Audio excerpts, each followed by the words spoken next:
Good evening, everybody. Welcome to Baton Rouge after Game 1 of the Baton Rouge Regional and the Women's NCAA Tournament. We are joined by Florida State, who gets the win tonight in Game 1 of this regional. Head coach Brooke Wyckoff. Joining us here in the middle is Tanaya. Tanaya Lotson, 28 points, 5 rebounds, 2 assists in tonight's game. And on the far left, Amaria Gordon, 18 points, 6 rebounds, and 4 assists. We will start by having Coach make an opening comment. After Coach's comment about the game, we will direct our first questions to the players, please, and players only. Then we will dismiss them, and then we'll return and ask questions for Coach. If you're joining us, please raise your hand, introduce yourself, your affiliation, and who your question is to for the players. And if you're joining us on Zoom, please hit the raise hand, and we will come to you with that. And with that, Coach, congratulations, and it's yours. Yeah. Just really proud of my team. Really proud of my team and the way they battled. I mean, this is the NCAA tournament. Every team is a really good team, and George Mason is a very good basketball team. They're conference champions. They've had a great season, and they gave us a really good challenge today. But no matter what the adversity was, no matter the mistakes that we might have made or things that didn't go our way, these players continue to battle again and again and again, and for 40 minutes. And so I'm just so proud to get this win, and just proud of who they are, and definitely how they played tonight. Coach, thank you. Okay, we'll address questions first for the players. Please raise your hand. We'll bring a microphone to you.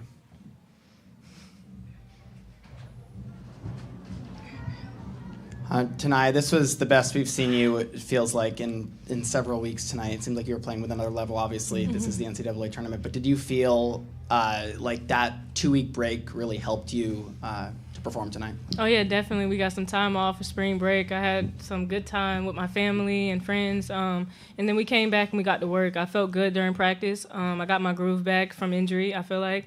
And that was something that I wanted to, harp on, being good in practice so it can translate into the game. Hey ladies, this is Blake Spadaro from Blake Steak and W Swish. What did you ladies think of your offensive and defensive execution, particularly in the second half? In the second half, our defense was our main vocal point, and we were able to get stops. We had a little break where number 14 started to go off, but we came back and we were able to defend and do what we were supposed to do, get the rebounds how we were supposed to, and then that translated to offense. We were able to get out and run and do what we do best.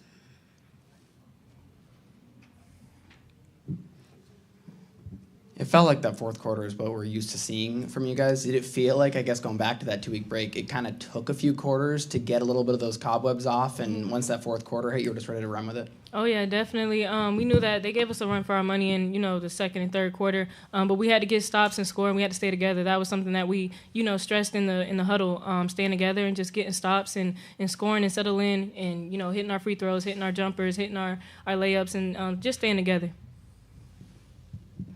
Amanda Golson, WVFS. Amaria, for you as a senior, what is it like, just getting this first win, getting over a hump that you guys have been battling for the last couple of years? I mean, it feels great. I mean, super blessed and super happy that each and every one of us were able to put in the work and do what we were supposed to do and be able to get this win and go on to the next round. It feels great. Any other further questions for the players here? Nobody online? We're good? If not, ladies, congratulations. Thank you for your time, and we will see you Monday night. You all are dismissed, and go relax. Thank you. Thank you.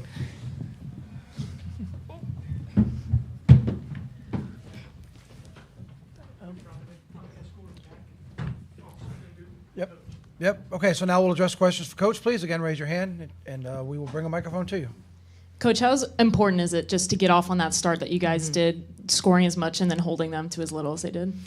Yeah, it was huge. Again, we hadn't played in 2 weeks, so shaking a little bit of the rust off, and obviously, tournament atmosphere and jitters. But I loved the way we came out, and that was that first quarter, and then how we finished in the fourth quarter.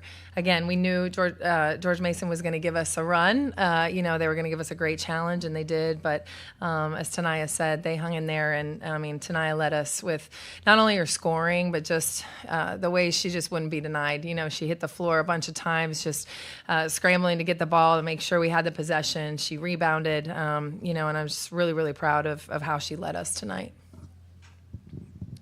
Brooke, how does first NCAA tournament win for you as head coach of the Seminoles sound? It feels great. It sounds great. It feels great. And, but I credit this team again, just with the work that they put in all season to get us to this position, to put us in this position to win this game. So it feels really good, and I'm just happy for our players. Over here, Brett Martell with Associated Press. When they pulled within 7 in the third, you called timeout. And what happened there in the huddle before the 10-0 run? Yeah. This team that I have is very smart. They when I call a timeout, they know exactly what I'm going to say. And we talked about how we'd let Suarez get a couple good looks, and just that we needed to turn up the intensity defensively. That was it. Just to dictate. That's what we always want to do defensively. We weren't doing that, I felt, just to start, and so that's what we talked about, and they did that. And when we do that, our defense leads to our offense, and that's what sparks those runs. Hey, Coach, this is Blake Spadara from Blake's Take and W Swish. Your team went on a 31-6 run. What defensive and offensive adjustments did you make from the first 3 quarters and then going into the fourth? Yeah, I mean, just we talked about it. Just we knew we were going to have to just over time just impose our will with our pace, with our defensive intensity, and wear our opponent down. And that's really what I felt like we did. We locked down again defensively, and really just continue to pressure the ball, to continue to battle for rebounds. And that just leads again to just playing with pace offensively. Going. I mean, we had 46 points in the paint, and that wasn't just, our post players. That is our guards getting to the rim, imposing their will that way. So, really, this team just they knew what they had to do to finish this game, and they did it really well. Coach, KK played with 3 fouls in that second half, still finished with the double-double. Yep. You kept her in. What was, behind that decision and your trust in her and her ability to keep her composure? Yeah, I mean, she knew exactly the situation, and I thought she played really smart. And Avery Treadwell gave us a couple good minutes off the bench just to spell her, but we need KK in the game. So KK knew the situation. She still really did a great job of protecting the rim, but doing it smart. And so that's what you have to do. You have to trust your veterans, and I'm glad she performed. She did a great job. TJ from The Advocate. Tanaya had 11 made free throws out of 14 attempts. Yeah. I guess how is she so good at getting to the free throw line? Yeah, she's amazing. I mean, that's the thing is she does so well. Is she's really, really hard to stop. And when she's attacking with pace and feeling good, she gets to the free throw line or she scores, or both. And so, just her and her ability to knock down free throws is one of the best I've ever seen. So, love her focus. And even when she didn't get calls, she didn't let it get to her. She just kept going and wouldn't be denied. Coach, the key to this game for you was rebounding. You talked about it the last couple of weeks. How would you evaluate the rebounding performance? Yeah, I mean, I loved our offensive rebounding. I thought we did a really, really good job of getting ourselves not only offensive rebounds, but then second chances and some points off of those. We could have been better defensively rebounding, but we got some really, really clutch ones. I mean, that's a good offensive rebounding team, George Mason is. And so I love that we only gave up 1 second chance point in the second half. So that was key. So we're going to keep working on it, keep making it a point of emphasis. I forget if it was late third or early fourth, but there was a moment where Amaya Bonner lost a ball. It wasn't a great play on the offensive side, and then went down, sprinted down and stole it, got it right back. I don't remember if it turned into points necessarily, but to be able to see that from one of your not necessarily star players, what does it show about this team's want and will to win? Yeah, it shows how locked in they are. It shows how unified they are, that they're willing to make every single play and do everything that they can to get a team win. And that was a perfect example. I loved that play. And just that, okay, we made a mistake. We're going to keep responding and keep going. And that's Amaya's play. And just so many times over and over this game, I just saw that growth in us. One more question here in the front. 5 for 5 from Sydney from deep. I mean, Yeah. what'd you like about her confidence Yeah. to keep shooting the ball after kind of a rough stretch the last couple of games? Yeah, I love that. That's what shooters do. Good shooters, they just keep shooting. They keep shooting with confidence, even when, they've had a little bit of a slump. And so Sydney, we always think, it's going in when she puts it up, and when she sees that first one go down, it's you can count on, some more coming. So I love, again, how she was confident, kept shooting, and had 7 rebounds. That's also really good for Sid. That's a huge number for her on the defensive end. So proud of her. Huge game. Coach, thank you for your time. Thank Enjoy you. the extended stay in Baton Rouge. We'll see you Monday. Thank you. We'll reset here, have George Mason back in here in just a couple of minutes.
Good evening. Welcome back to the Baton Rouge Regional, the Women's NCAA Tournament. Pleased to be joined by George Mason now, head coach Vanessa Blair-Lewis.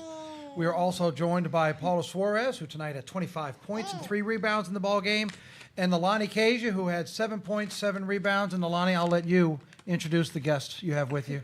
This is the myth, the legend, Zayla, my daughter. Hey, Zayla. So once again, our policies here. What we will do, we will start with an opening comment from Coach. Then we will address our questions to the players first and players only, please, and then we will dismiss them. We'll return to ask questions to Coach. If you're joining us via Zoom, we welcome you to Baton Rouge. If you have a question, please hit the raise hand button on your Zoom, and we will come to you. With that, Coach, the floor is yours. I'm so proud of these ladies for the incredible season that they've had, and not just this season.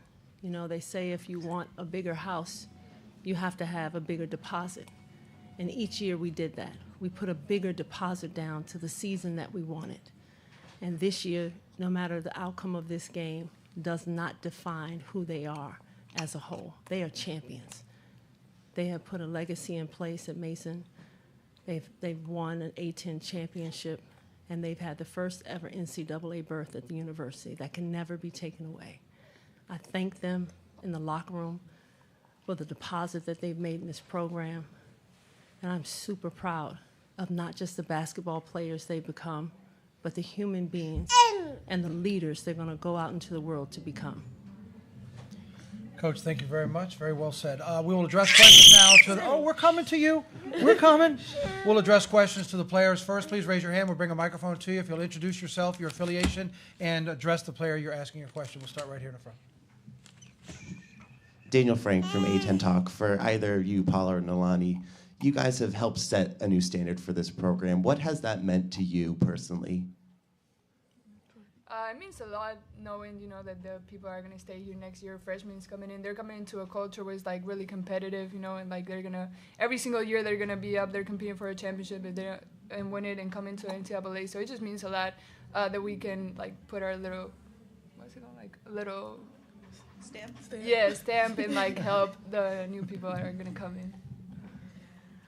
Yeah, echoing what P said, just knowing that people coming in the future know that Mason is a winning program. There's a culture that comes along with that.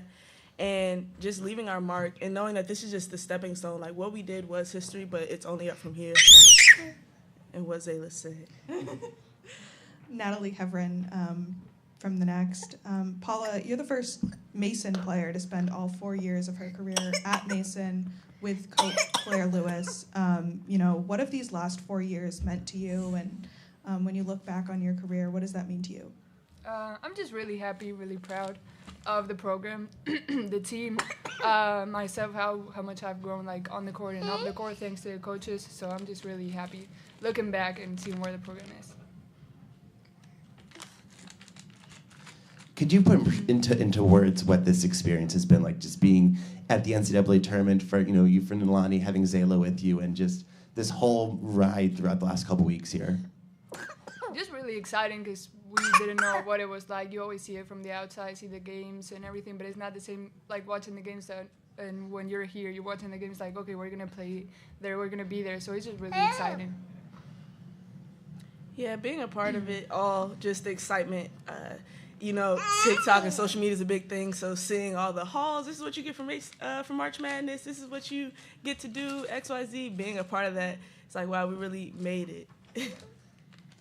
And then, you know, we saw you all come back and kind of loop around and show the fans in Green Machine your love, something you do at pretty much every home game, if not every home game. You know, what has their love and support meant to you throughout the postseason run and then, you know, looking back over your career as well?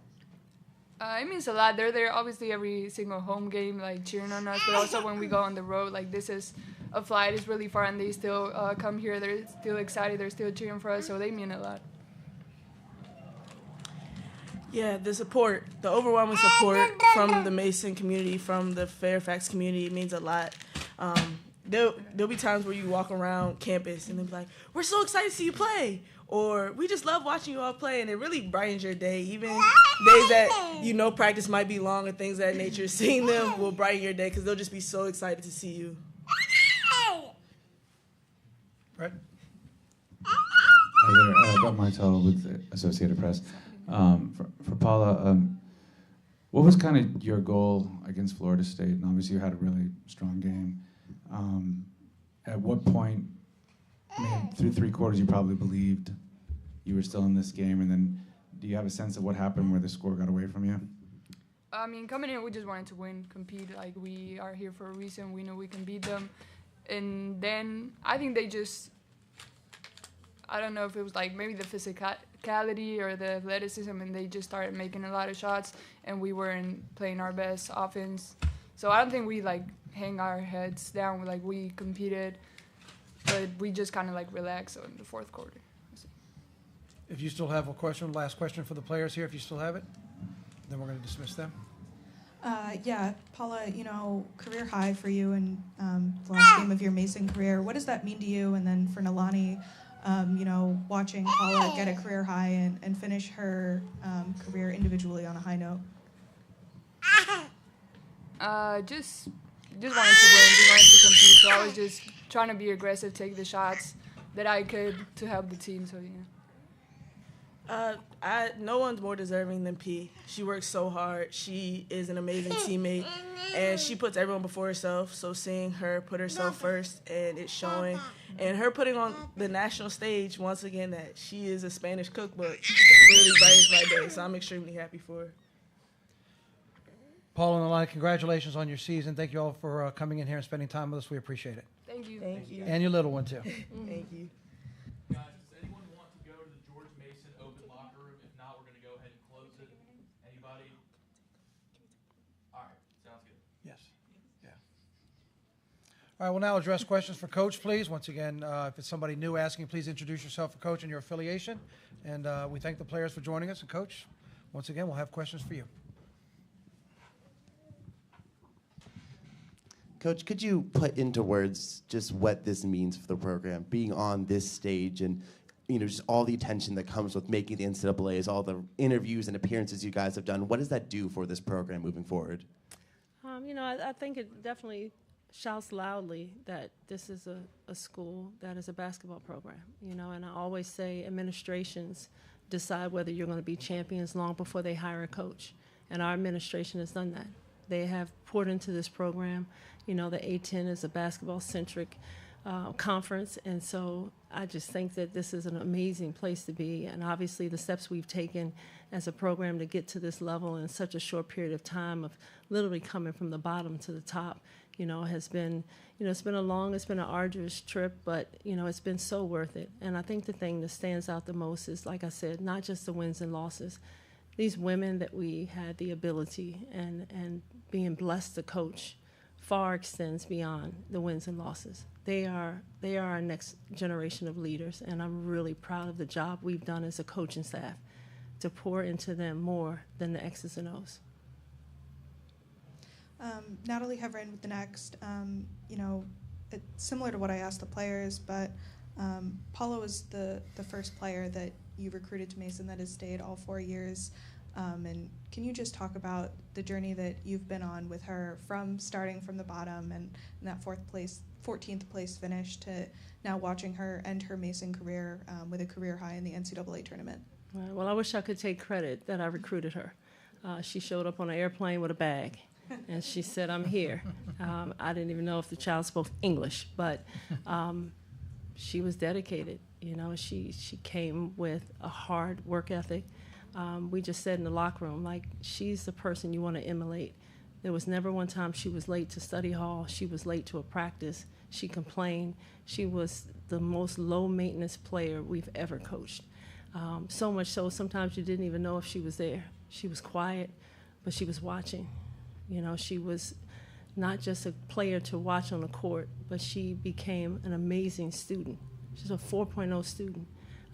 Getting literally off of a plane. And for 4 years, she kept getting on that plane and getting off that plane and coming back, you know, and it was tough. Like, we had 0 wins, you know, to start her career. And she'd been through the ups and downs of anyone on this team. And then this year, she blossomed into a beautiful flower. She grew, she found her voice, and she believed she could shoot the ball.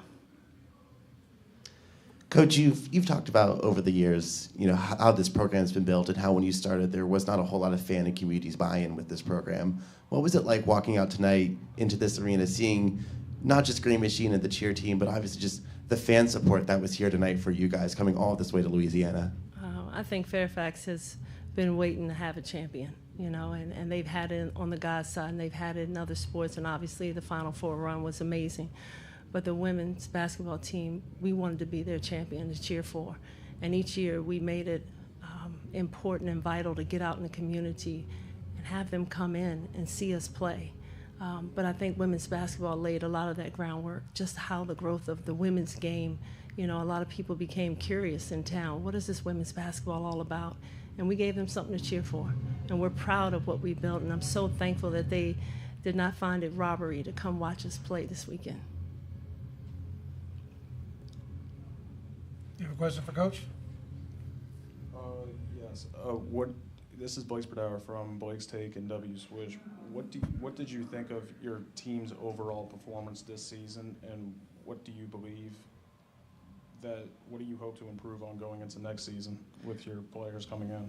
Yeah, I was really proud of this team from going from rejection the year before. We had a tough time in our A10 tournament last year with a really, really talented bunch of young women, and we didn't get to finish that season the way that we wanted to. So to come back this year, there was a fire in their belly. There was a lot of things that I didn't have to say for them to be ready and prepared. And the losses we took this year were losses we needed to take the next step. And I think those losses prepared us to go into the A10 tournament this year and really become a team playing at its best and peaking at the right time. So I'm really excited about this journey, especially with this team this year. Literally, like I said, from rejection to redemption. Good, Brett. Hi, Coach. Brett Martell with AP. Tanaya Latson, and I know they had to have several players play really well to pull away from you guys, but just with her being the leading scorer in the nation, what were your impressions of her influence on the game tonight?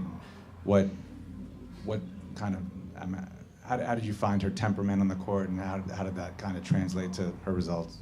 She's exactly who they said she was. She's the leading scorer in the nation. There were times, during the game that you just enjoy watching really good basketball. She's a great player, and she's a great player for our game. And she's going to be a joy to watch for some years to come. One final question for Coach here in the front. And before we ask, if there's anybody that would like to go to the GMU locker room while it's open still, please go ahead and do it now. And if not, we will shut it down when we get done with this. One final question for Coach, please, right here. Can't end a season press conference without asking this. How has this season embodied believing big? Oh, man. I told them today in the locker room, I said, I was thinking about a story to tell them to get ready for this game. And I thought about David and Goliath, and I said, nah, that's really not the story. And I thought about Joshua, and I was like, maybe that's not when it. And then I thought about George Foreman, a great that we just lost, and how, he championed the I'm possible instead of impossible. And then I said, you know what? The story that I want to tell is the story that you wrote, your story. A story that will be for years to come told about these great women who believed in something when there was no evidence of it, that believed big enough to believe that they could be future champions. That's the story. And you guys are the authors.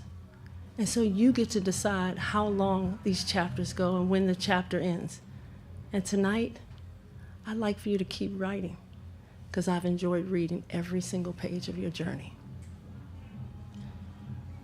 Coach, it was our pleasure to have you in Baton Rouge. Congratulations on your season and continued success building your program. Thank you so much. much. Listen to you all day. Very Thank much you. appreciate your time, Coach. Thank you. Congratulations. Thank you, David. We'll Thank close you, up the George Mason locker room now. We will be back in Baton Rouge in approximately 2 hours, post-game of LSU and San Diego State. Until then, have a good evening from Baton Rouge.